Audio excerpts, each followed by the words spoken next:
besoin de toi, maître. Heureuse est la mère qui t'a porté et allaitée. Heureux plutôt ceux qui écoutent la parole de Dieu et qui l'observent.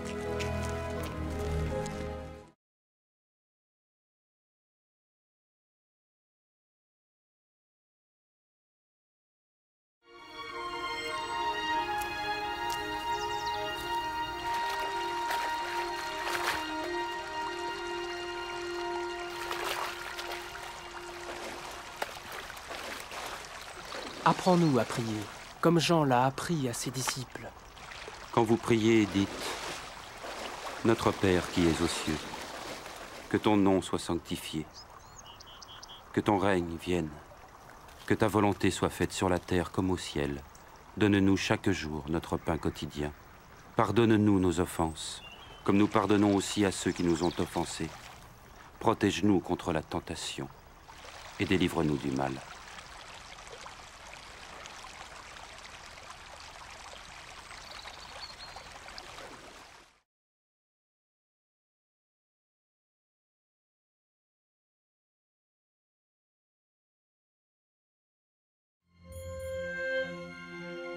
Dans les Saintes Écritures, Dieu déclare que le Messie viendrait pour être le sauveur du monde. La vie de Jésus prouve qu'il est bien celui dont les prophètes avaient parlé. Ésaïe a prophétisé que la Vierge deviendrait enceinte et qu'elle enfanterait un fils. Des siècles plus tard, la naissance de Jésus accomplissait cette prophétie.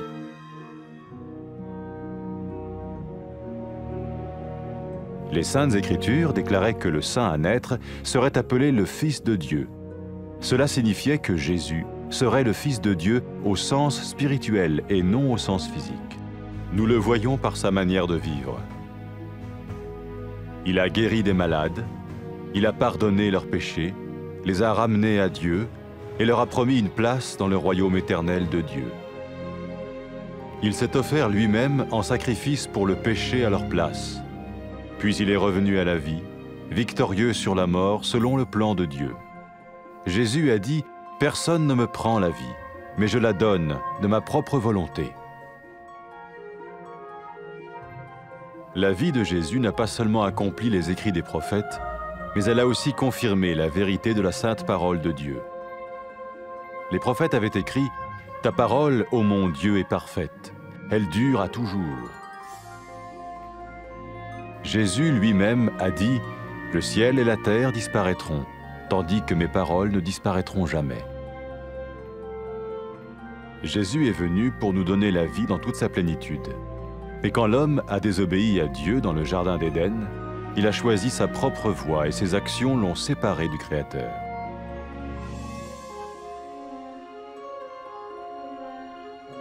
Les Saintes Écritures déclarent que tous ont péché et que le salaire que paye le péché, c'est la mort. Il s'agit de la mort spirituelle, éternelle séparation d'avec Dieu. Mais tout comme Dieu a donné un bélier pour qu'il meure à la place du fils d'Abraham, ainsi il a envoyé Jésus, le Messie, mourir à notre place. Sa vie, sa mort et sa résurrection restaurent la relation entre Dieu et tous ceux qui mettent leur confiance en lui. Maintenant, non seulement Jésus pardonne les péchés de ceux qui le suivent, mais il les sauve aussi du jugement éternel de Dieu. Ils sont sûrs d'aller au paradis et de vivre avec lui pour toujours. C'est cette vie et cette liberté de la culpabilité et du pouvoir du péché que Jésus offre à chacun aujourd'hui.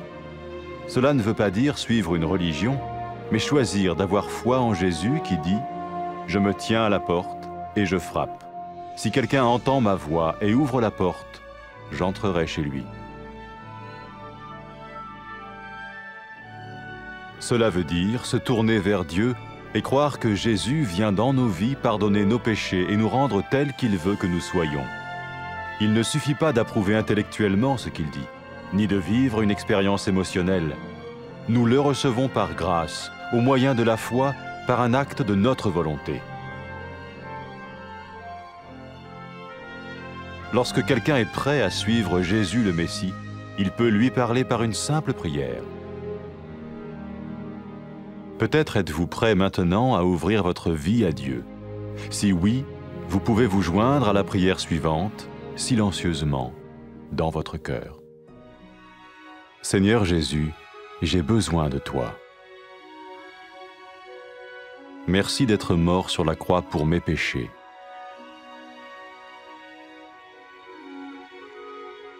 Je confesse mes péchés et je m'en repens.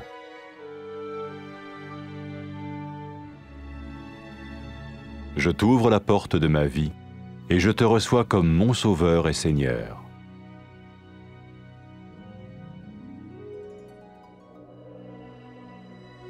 Merci de me pardonner mes péchés et de me donner la vie éternelle.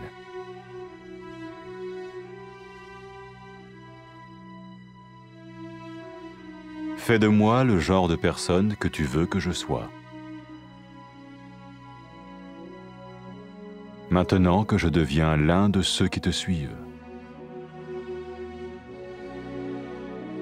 Amen.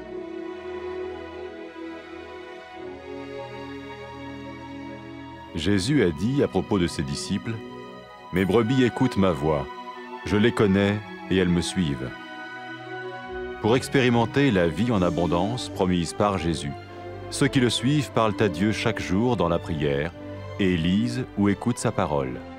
Ils parlent de lui à d'autres personnes et rencontrent régulièrement ceux qui l'aiment et le suivent. N'oubliez pas sa merveilleuse promesse.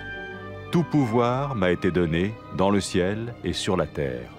Et sachez-le, je vais être avec vous tous les jours, jusqu'à la fin du monde.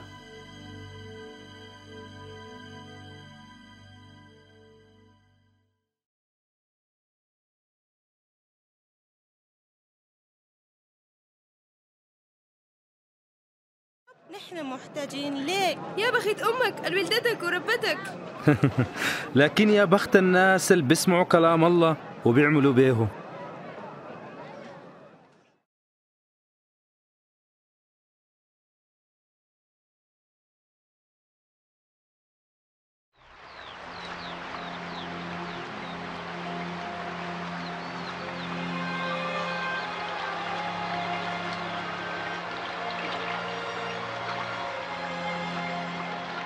علمنا كيف نصلي زي ما يوحنا علم تلاميذه.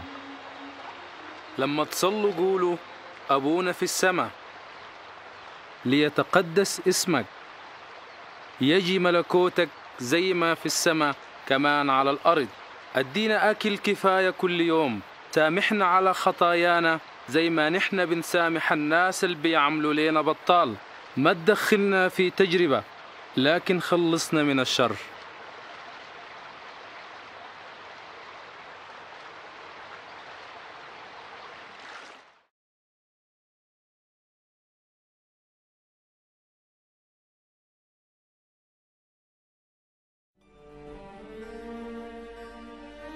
الله بيقول في الكتاب المقدس إنه المسيح بيجي عشان يخلص العالم، والحياة بتاعت يسوع المسيح بتورينا إنه هو الزول اللي اتكلم عنه الأنبياء.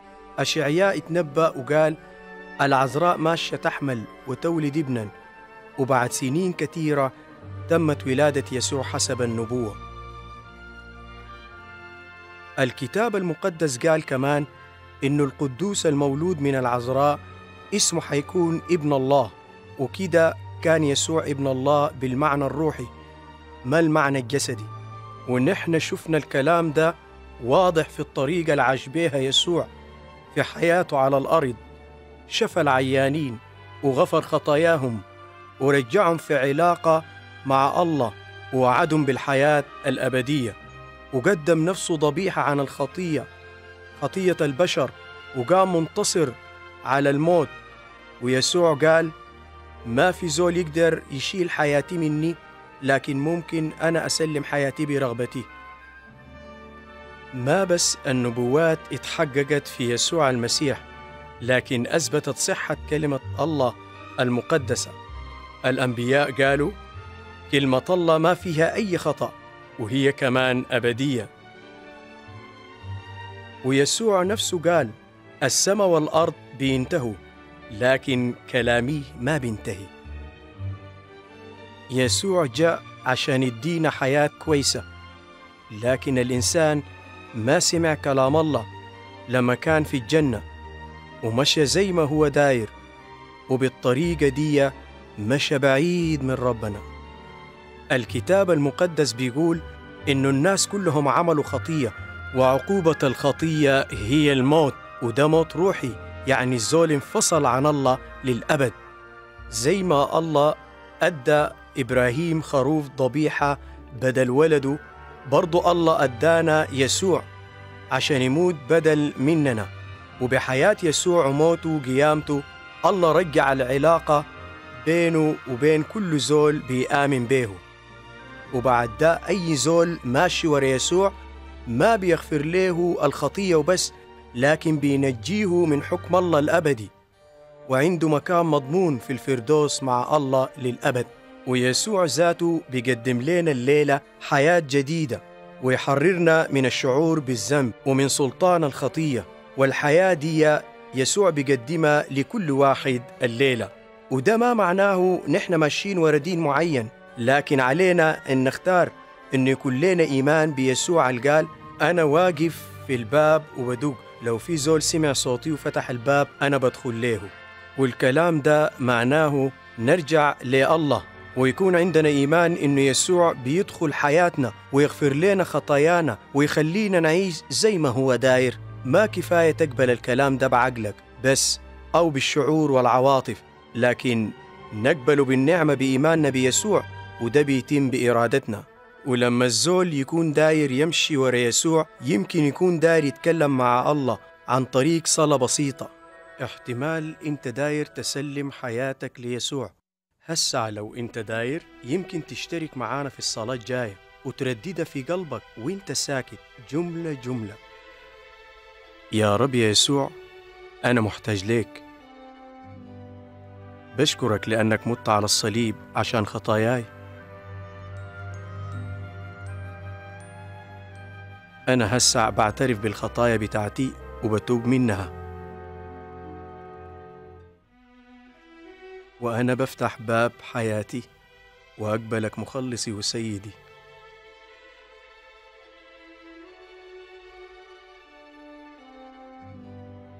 بشكرك عشان أنت غفرت خطاياي واديتني حياة أبدية.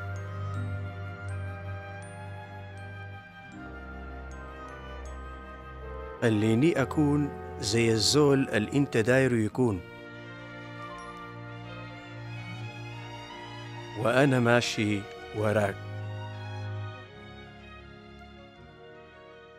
آمين.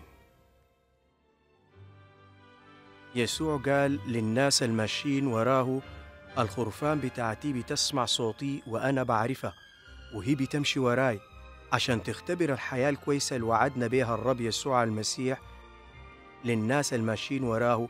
اتكلم مع الله كل يوم بالصلاة، واقرأ واسمع كلامه، وكلم الناس التانيين عن يسوع، واستمر في الشركة مع المؤمنين اللي بيحبوا الله وماشيين وراه.